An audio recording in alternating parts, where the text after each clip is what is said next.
speaker is really someone I have a lot of love for. And you connected us together originally. And I know he's worked a lot with Portal to Ascension.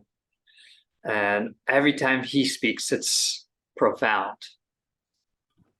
It is. And that speaker, everybody, is Saryon Michael White, someone I love to bring back on Portal to Ascension because he is also a multidimensional individual. But not only does he connect to multiple star beings, he is also able to put himself into these historical timelines and retrieve memories and information about the places that he visited, including, which was one of the coolest presentations, actually a couple of them, was when he was in our Sumerian conference and our Egyptian conference, in which he went back to the actual incarnation in those areas and from a firsthand perspective explain the historical happenings of that area. So everybody, I'm going to read a little bit from his bio. I'm going to bring Saryon on here. Saryon's research into UFOs, ancient civilizations, human origins, and the hidden history of the world took a dramatic turn during his first year of college when he started having out-of-body experiences. Research turned into exploration as he learned how to travel dimensionally and through time in the out-of-body state. Soon he began receiving visitations from angels and ETs that show the living records of Earth and other worlds. Now, more than 25 years later, he's sharing what he discovered through his unique journey and process of research, revelation, and psychic exploration. He's an author, channel, spiritual historian, and somewhat of an out-of-body investigator. Saryon is a guide to the portals and time capsules of living memory that are now opening, helping people attune to what is coming online in the human chakra system with his stories and information. So everybody, join me in welcoming Saryon. Hey, brother. Good to see you. Hey, it's great to be here. So excited to be a part of this conversation and gathering. This feels really sacred and beautiful, and been looking forward to this one.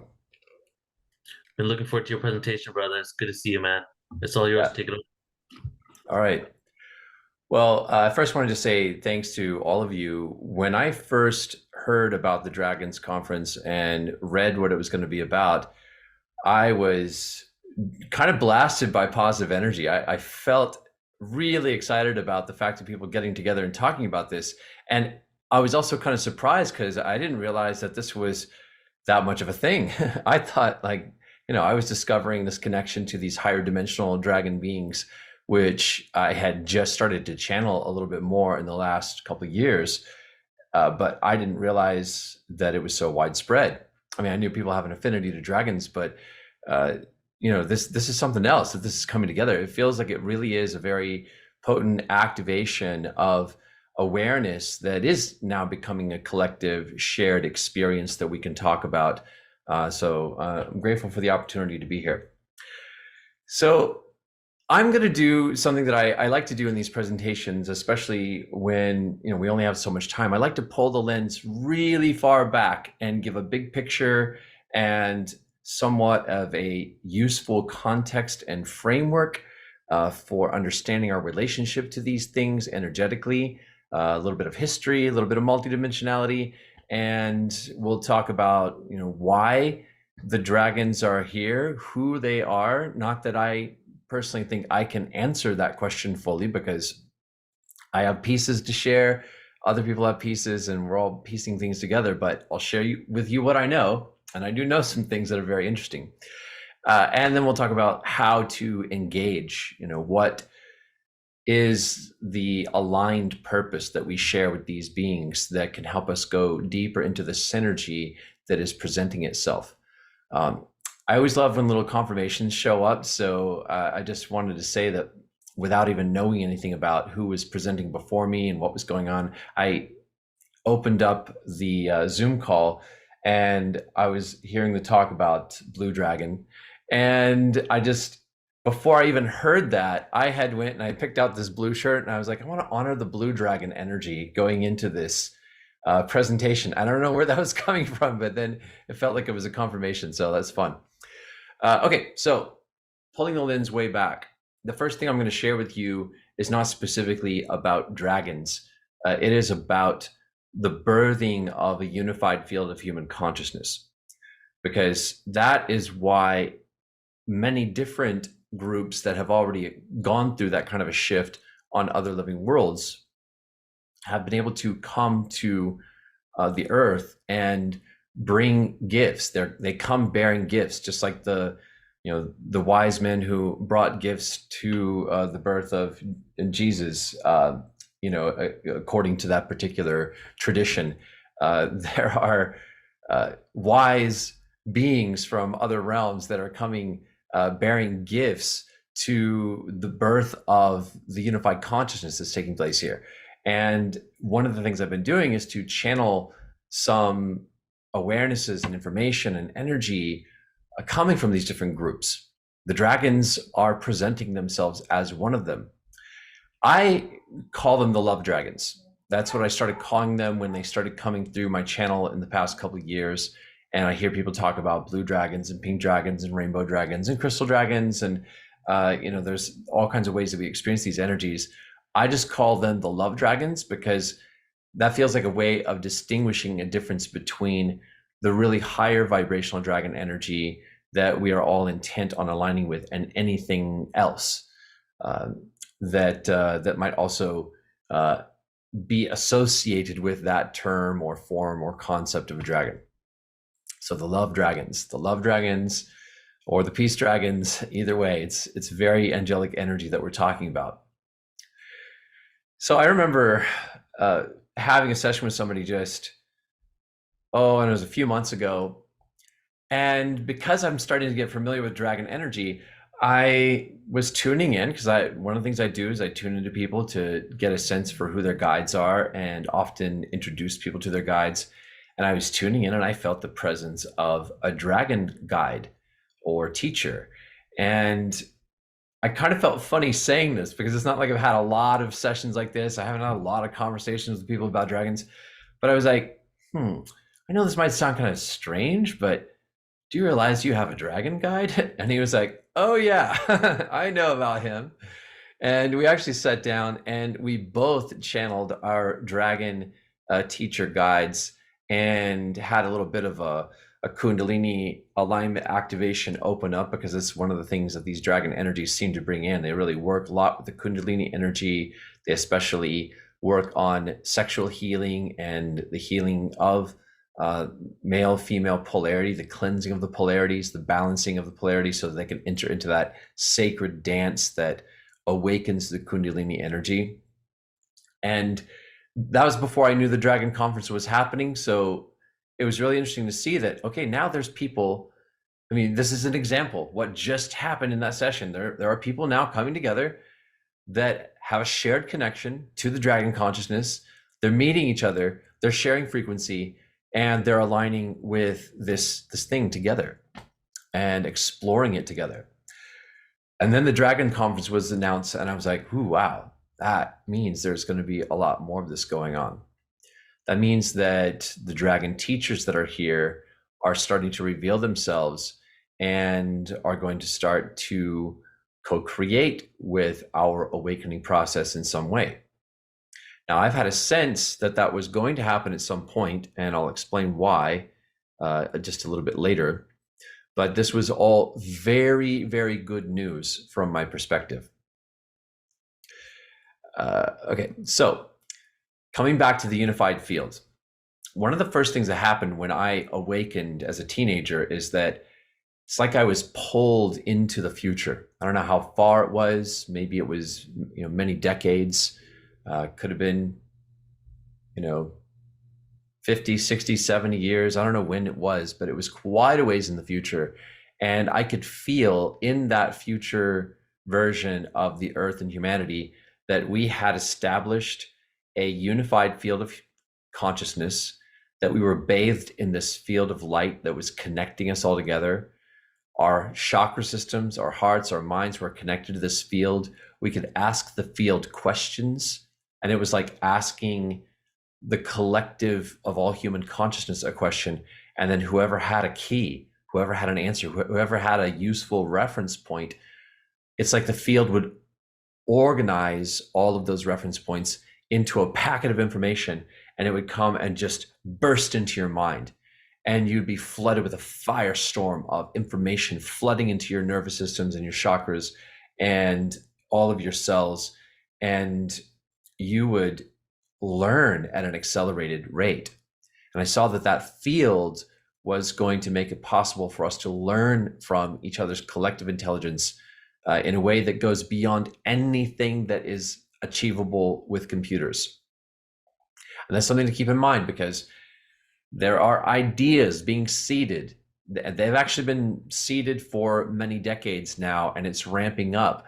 The idea that artificial intelligence and augmented reality and ways of connecting all of us together electronically through some type of an augmented reality interface or a connection with AI, that somehow is going to give us the possibility to learn from humanity's collective intelligence, or the collective intelligence gathered or created or produced by AI. And I'm telling you, that is a huge distraction. I'm not saying that those technologies don't have a place in some part of the timeline, but where we have the potential to go through establishing a unified field of consciousness is way, way beyond what computers can do. What the brain can do is far more multidimensional, far more holographic, far more beautiful and exciting and ecstatic and wonderful, because the brain can connect us with the whole hologram of the universe. Becoming married to computers will only distract us from that. So right now we're walking this fine line of balance between the evolution of consciousness naturally and the way in which becoming more connected through computers is having this interesting effect of showing us certain aspects of our brain potential as a platform for collective intelligence. But the reason why I'm talking about this is because the birth of the unified field is happening now. I've seen where it's going to go, and I think a lot of us have either previewed that, or we believe in it, or we've read channeled information about it, and it's like, yes, that's the timeline I want. That's where we want to go. This unifying experience of being connected to love and light. So where the dragons come in is they are among those that are assisting us with that birth. And there's a very interesting way in which they are doing it. It has to do with the way in which our DNA was encoded anciently when humanity was first created, with some of the genetic codes from the old living library, where an ancient race of reptilians mastered reality and transcended the polarization of male-female consciousness and moved into the upward spiral of ascension to become a race of ascended beings. And yeah, we could get into all kinds of conversations about different types of reptilians, but right now I'm only talking about the ones that ascended, that have been actively involved with the seeding, the star seeding of humanity's DNA anciently, and that are a part of us genetically in some small way, in some way that is so trace at this point, so small, it's undetectable, but it's there. And it's also a key to our ascension, and it's also a key to our connection to this dragon family of consciousness. So this is the really, really interesting thing, is that if you pull the lens way, way out, you might want to just tune into this for a moment, just in silence, and just feel this, because I'm sharing with you a story that is in your DNA. It's inside of all of us. And what's activating inside of us is our ability to look within and read the stories and codes that are in our DNA. So if you were to look in the right place and with the right intention and with love and unity consciousness in mind, higher guidance could actually take you to a place within the soul's records and the records of the body, where you would be able to perceive a group of original planners, a council of 12 beings that worked on plans that spanned multiple galaxies. So this was the council of 12 of the original planners for the multi-galactic ascension process and creation process for the local universe, the region of the universe and of this local cluster of galaxies that we exist within and are a part of. And these original planners, they contained the blueprints for many different sacred forms and evolutionary blueprints for life, including the human blueprint, including blueprints for insectoids and reptilians and dragon-like beings and all kinds of different beings that were going to be seated on these various worlds. Well, coming into this galaxy, there is at least one world that I know of in my astral travels that had a what my guides and I were referring to as an age of the dragon, an age where a dragon-like group of beings came into being and went through their evolutionary process and transcended the constructs of their physical reality and became a race of ascended beings. And those dragons are connected to the higher dimensional dragons that we're speaking, some of us are speaking about. And the way that I paint this picture is that if you go back to this Council of 12, the original planners, the blueprints for life were all there, including the dragons, including various reptilian forms. And then somewhere, I mean, there are many places where these blueprints were seeded, but somewhere in our galaxy, you have a world that worked through its evolution in that dragon form. And so these are dragon incarnations from one world, but they are also just an aspect of a much larger Council of 12 consciousness that is the point of integration for many, many different blueprints of life that all come together as one Council of 12. Now we have a Council of 12 for our world, and that is human. A human Council of 12 that is our higher self. And what's really, really interesting is that for whatever reason, and there are many different reasons that we could explore, but in the planning of the Earth, when a reptilian civilization was planned in ancient Earth's history, and when humanity was being planned, it was decided that these two civilizations in vastly different ancient times were going to be ascension partners in a very specific way. And so when we were created, the ascended reptilians gave us a little bit of their DNA, and that little bit of DNA connected us to the living memory of their process of awakening the Kundalini, ascending and becoming beings of pure love and light. And in some way, and I still haven't worked out exactly how, it's why we're having these conversations, but somehow the higher dimensional dragon consciousness from the multi-galactic Council of 12 was involved with that planning. And they're overseeing it in some way. And the reason why I know that is because when I travel into the future in my consciousness, and I follow this connection to the dragon energy as far as I can into humanity's future, I've seen humanity going through a series of planetary shifts, 4, including the one that we're going through now.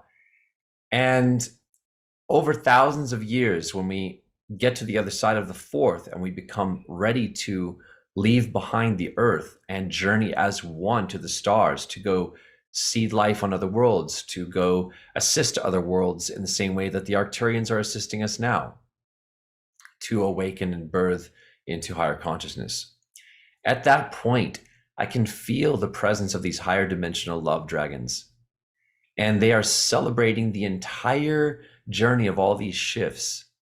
And they see it as if an aspect of the plans that they were involved with as part of the original planners have come to fruition.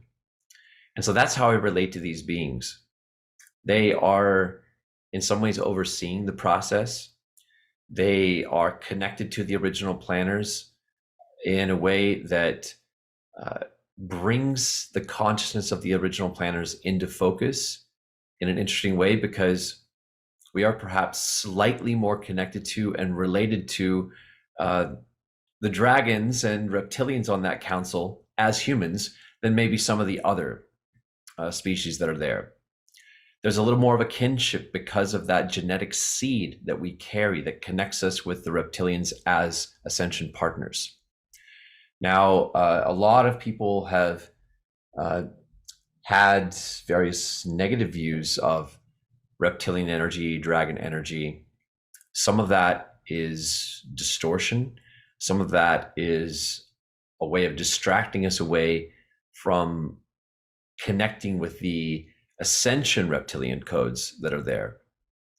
And not to say that there haven't been ages where there has been polarized reptilian energy. And yes, we have interfaced with that. We have had experiences of that that have defined our history as well.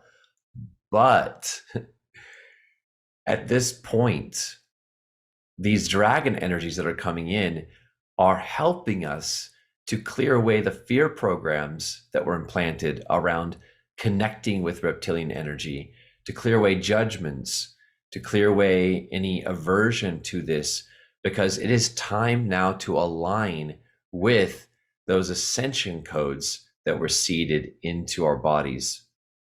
And this is not something that's exclusive to any particular group. Yes, there are more people around that don't relate to dragons in the way that people here do, but it's not exclusive to any particular group. We're talking about something that's inside of all of us. So what's going to happen? Well, there are portals that are opening now that are releasing a tremendous amount of energy to help us with the unification process. Some of these portals are connecting us to the times of the ancient prophets. Some of these portals are connecting us to the future of the ascension timeline. Some of these portals are connecting us to the ancient reptilian ascension journey.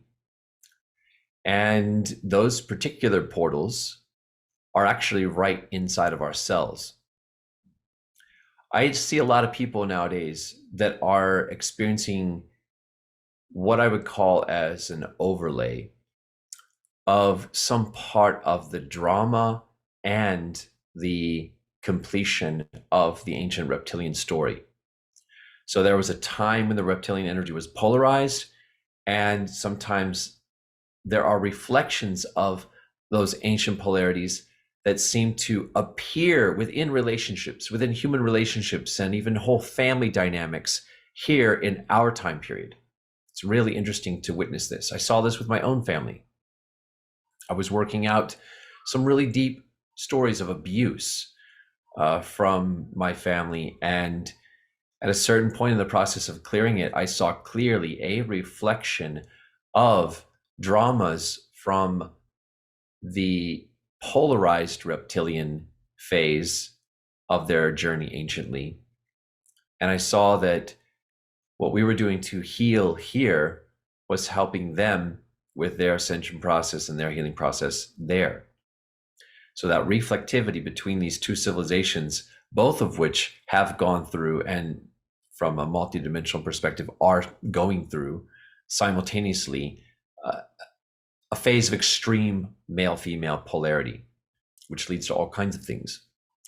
But then we also are connecting with times, both anciently in human history during the ancient mystery schools and in humanity's future along the ascension timeline. We are connecting with times where we are starting to resonate with the ascended reptilian codes that are there, to graduate from the polarity and to move into a deeper unification of male-female energy.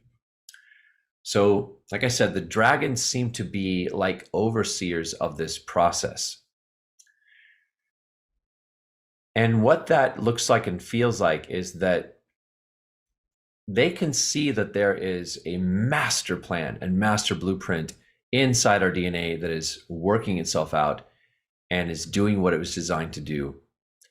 And whenever we come to a threshold, whenever we come to a point of choice and we have the potential to choose to align with another shift within that ascension blueprint, the dragons are celebrating it. They are here to celebrate the healing process and the healing path that has been placed inside of us energetically. So there's an energetic pathway to unification as a human race. There's an energetic pathway to moving into a synergistic partnership with the reptilian energies anciently.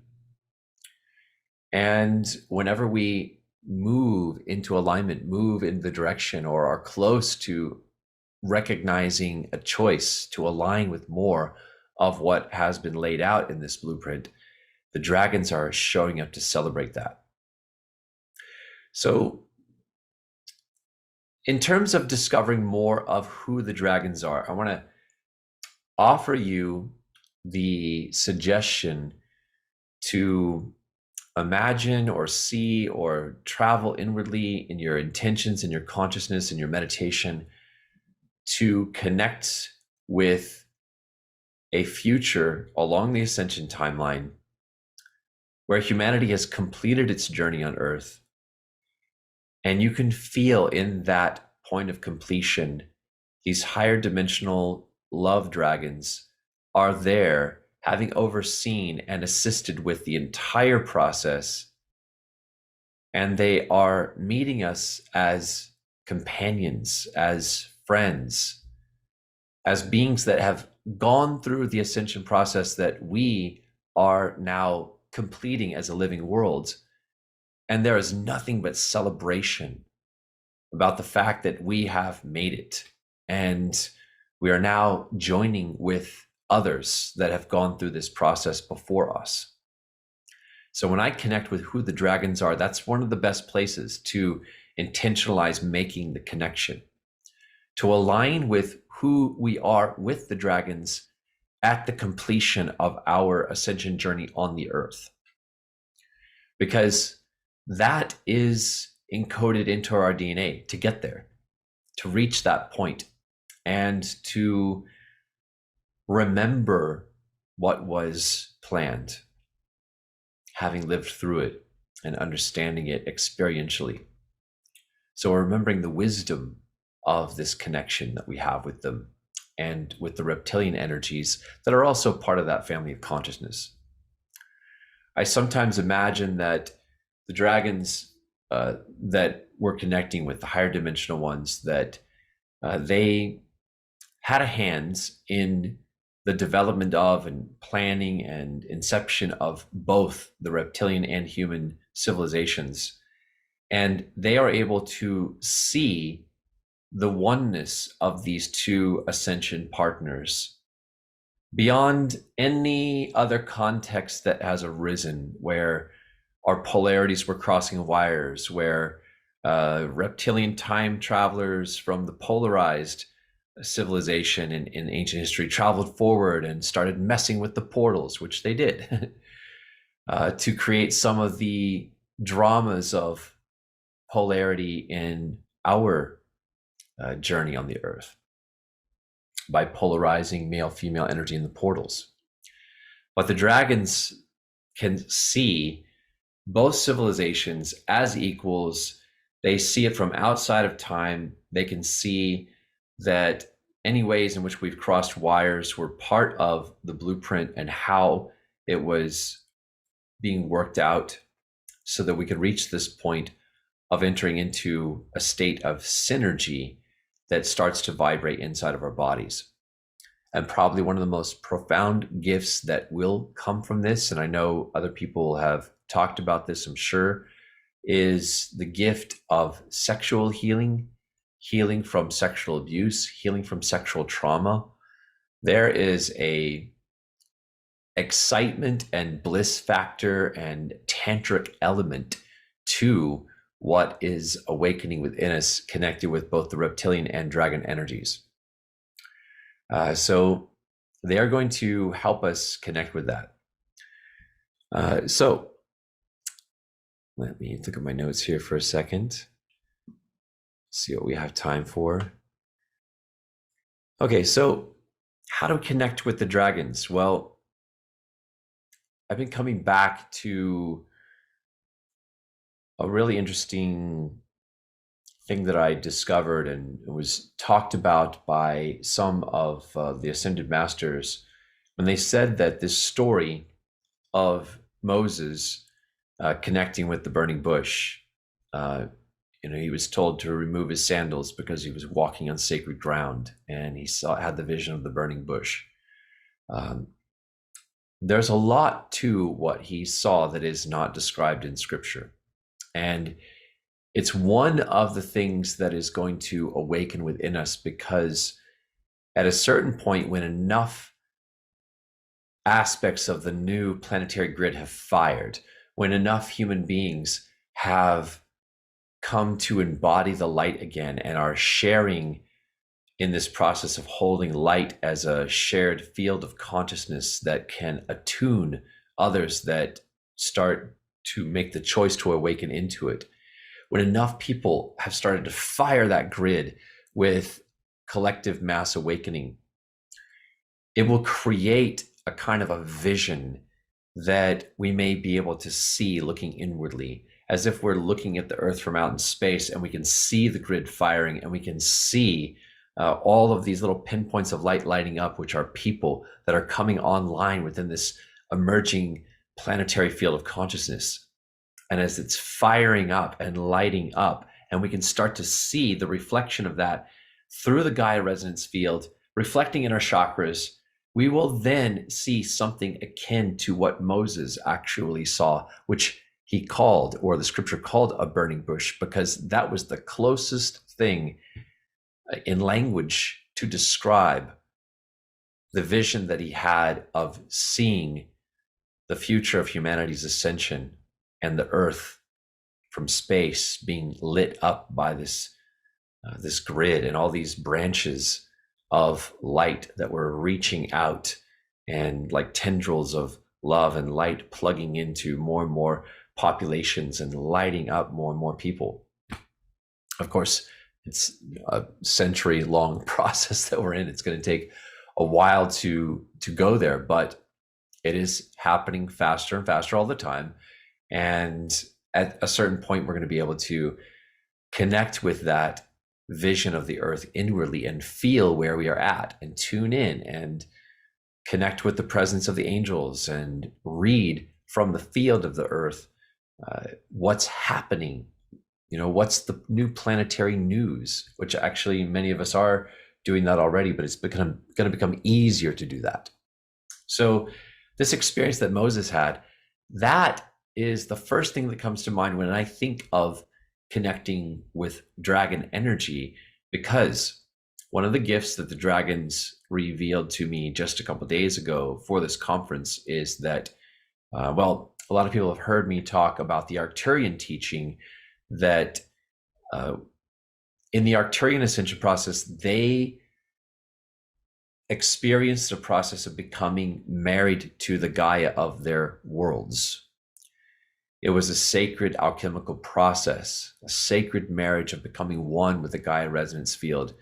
And it was like a marriage. It was like meeting a twin flame partner as an aspect of the consciousness of the planet herself, and becoming married to that inwardly, and married also and committed also to the ascension process being a shared process with the planet, one that we are doing in tandem with the planet. We're here to serve that process and be served by it. We're not ascending alone. We're not a species that is ascending by ourselves. The whole planet is ascending, and we are moving into a deeper sacred partnership with the Earth, which is something that has to happen in a much bigger way around the world before we can enter into other stages of the ascension process.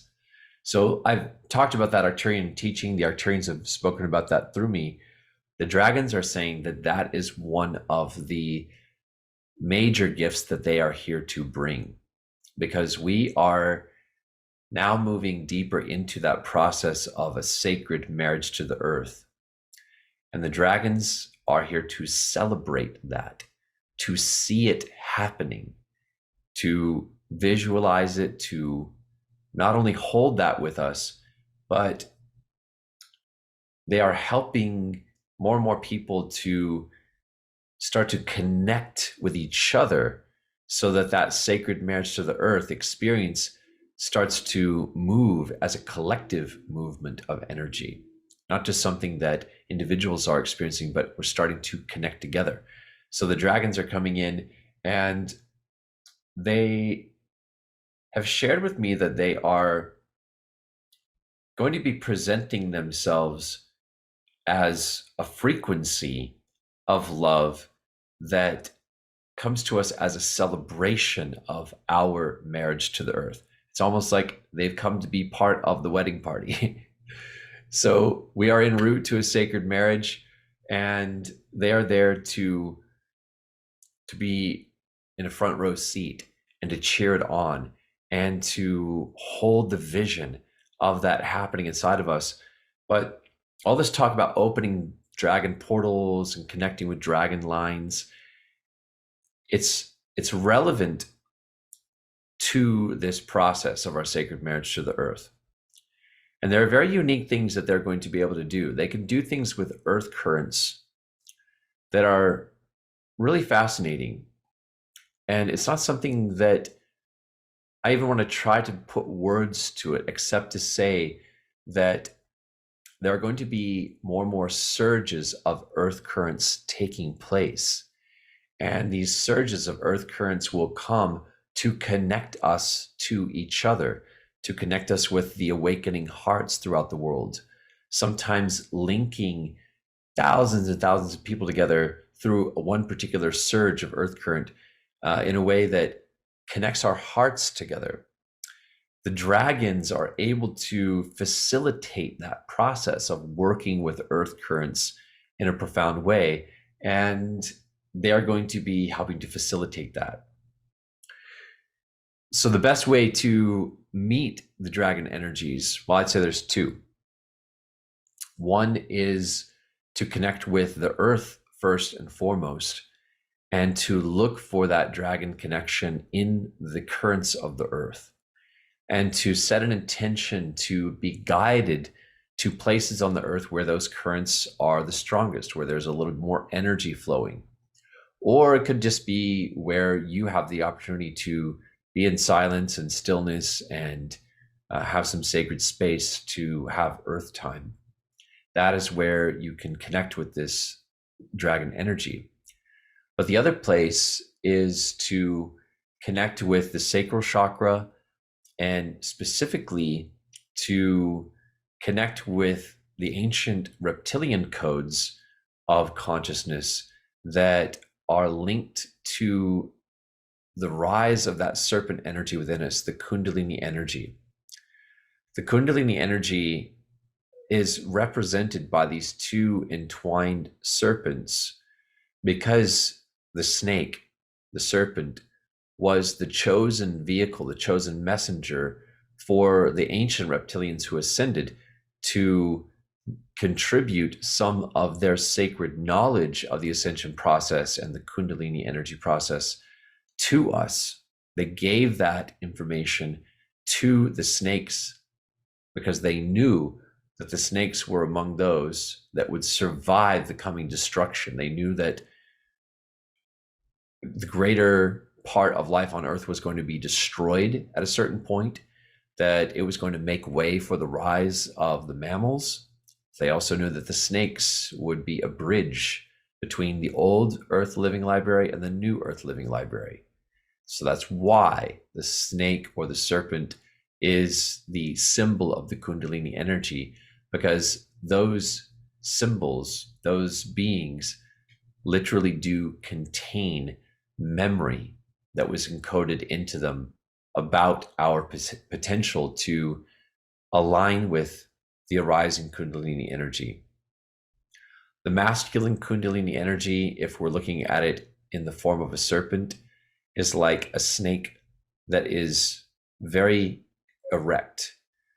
There's an alignment within that column of energy that connects very powerfully with a channel of energy that links with higher forms of sacred geometry. And the feminine energy, the serpent that entwines and rises up and undulates, it has a very special role to play in all of this, because the masculine part of the Kundalini energy for both men and women has been entranced with form and structure and linear time. And so the earth and the dragon energies are helping to create the arising of the sacred feminine.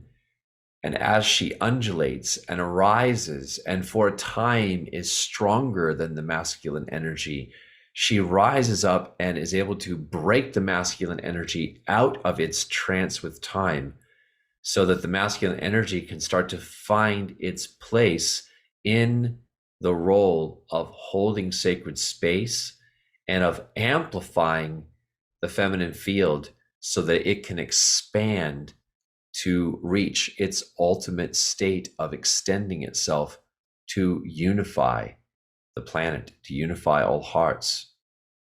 So the feminine unifies, the masculine amplifies that unity so that it can reach the ultimate. And that's what we are allowing to awaken within us.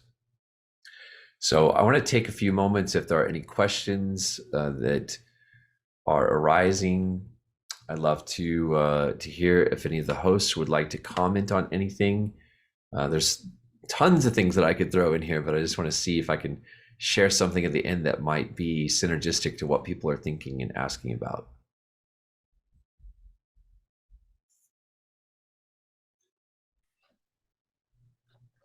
Let's see here.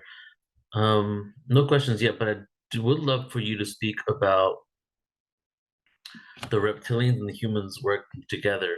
And in my presentation earlier today, I was speaking about how the dragons have had a role in the seeding of humanity on Earth, and also serpent beings. So maybe you can go deeper into the cross connection to these beings and who was working together. Like, was there a group of beings connected to the serpent energy? Is this the Elohim energy? Were we seeded multiple times and this was just one seeding of humanity? So anything you want to share on that level? Yeah. Well, I always refer back to the original seeding, because that was when we received galactic human DNA along with some reptilian DNA at the same time. So some of it was Pleiadian, some of it was reptilian. Those are the two main families of consciousness that I saw us being seeded with. And there was a place in there in the birthing of humanity where there was a series of Saryon mothers who were carrying some of the earlier, the very early humans in that experiment in their wombs, like surrogates. So I don't know that we necessarily received any Saryon DNA directly from that, but it's like the Saryons wanted to play a role in birthing humanity, and so some of them were surrogates for some of the early creations, genetic creations of us at that very early stage. So that way we actually do have some Saryon energy, but not in quite the same way as what we got from being directly seeded by the reptilian and the Pleiadian. At least that's how I understand it now. I mean, it's an evolving thing.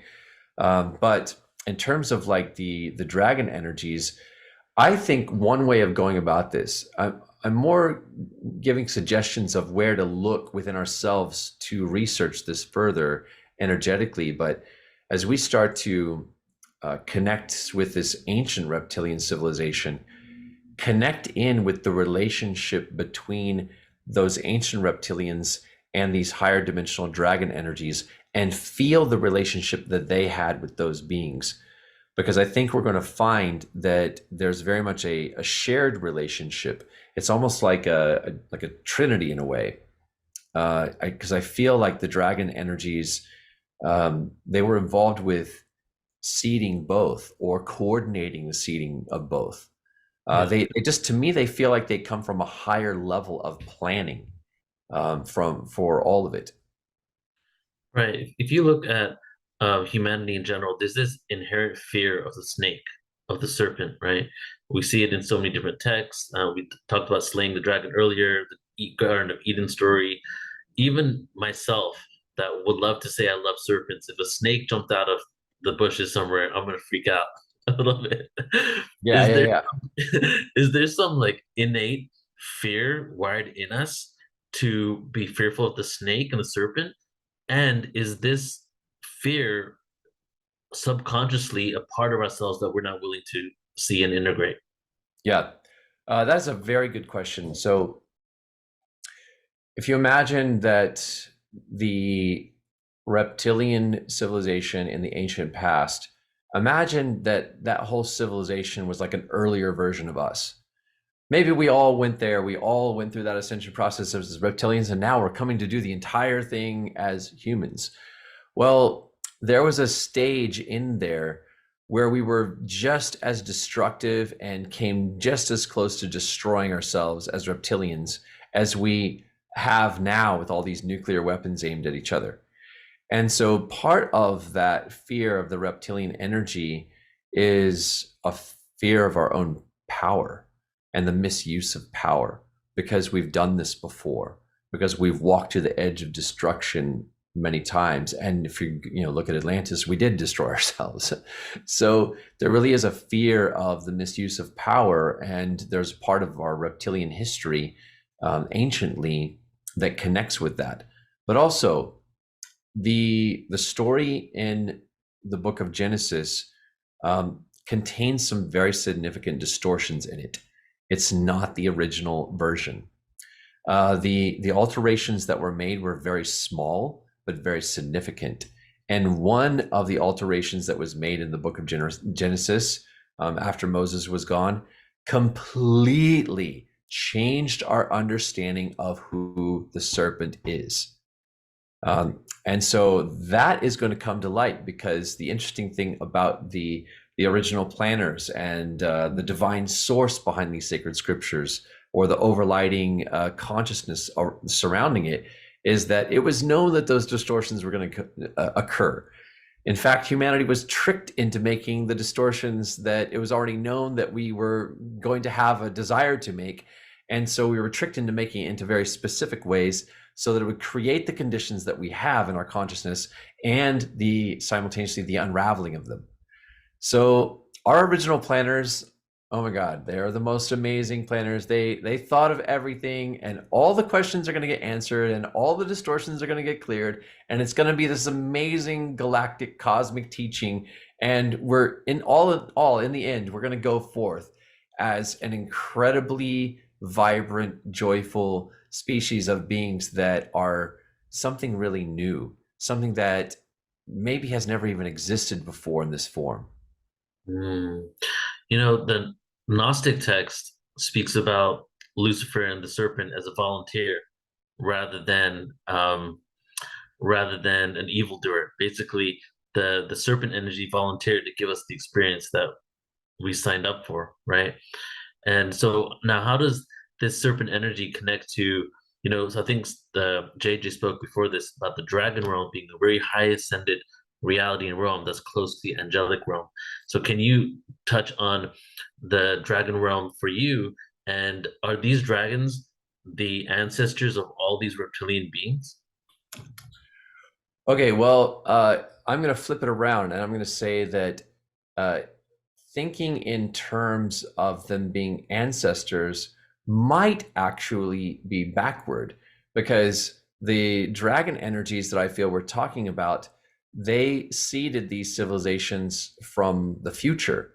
And so I don't know if, I mean, you could say that maybe they're ancestors, but it's in a weird way, because they still were going back in time, seeding different reptilian civilizations, seeding humanity in various ways, or having reptilian civilizations seed us under their direction in a way that was also connecting back to them. But because they were traveling back in time to plant these seeds, we have to travel forward in time before we actually reach the point where we remember when they sent the seeds backward in time to create those loops. 100% agree with that. That's the universal paradox. We are the descendants and the ancestors.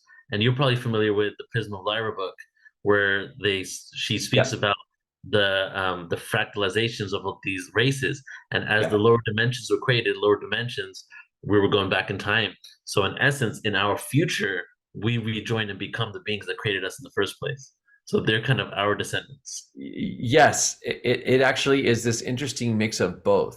So like when you start to think in terms of, you know, are we their ancestors or whatever? Well, in one sense, and we're their descendants, we're ancestors, we're also involved in the creation of the entire thing if you loop to a higher spiral in all of it. So it's all happening backwards and forwards simultaneously. And the more we can start to think in circles and loops and cycles and things like that, the more we can connect with other levels of information that are just not really available to us when we think only in more linear terms. Right. You know, as you're sharing this, and a lot of people shared today, it seems like we're coming to peace with the both polarities of what it really means to be connected to the serpent beings, the dragons, and to embrace the darker parts of ourselves that have reflected in the cosmos.